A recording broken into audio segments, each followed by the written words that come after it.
สาบานสาวบ้านโพนตาน้องคานน้องอย่าเปลี่ยนใจตั้งแต่เกิดมาอ้ายนี้บ่เคยหักไผหักเจ้าหมดใจสามไว้อย่าได้หลอกลวงน้องงามบาดใจอยากได้เป็นภรรยาคิดฮอดแต่นาทุกเวลานั้น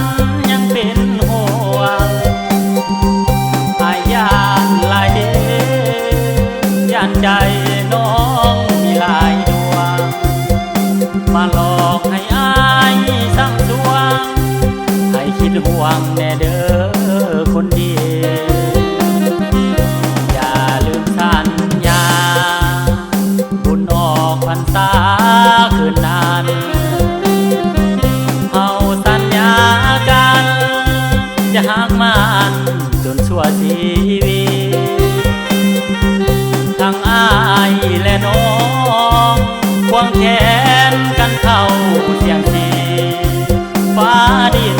สวยเป็นสักขีให้หักข้านี้นั้นจงสมหวั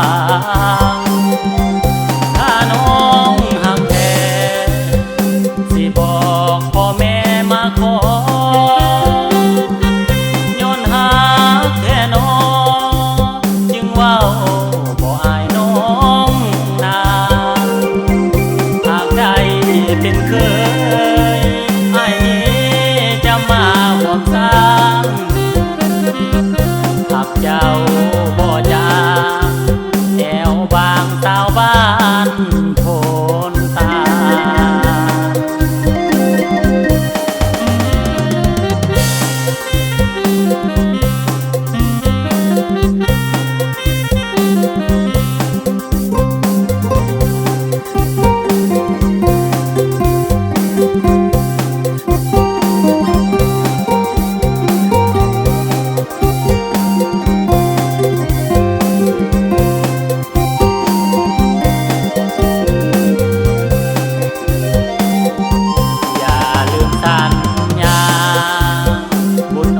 พรรษา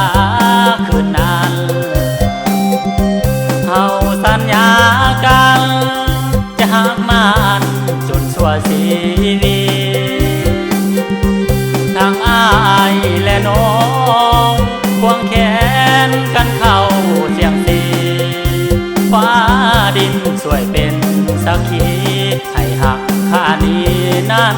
จงสมหวังถ้าน้องหักแท้สิบอกพ่อแม่มาขอ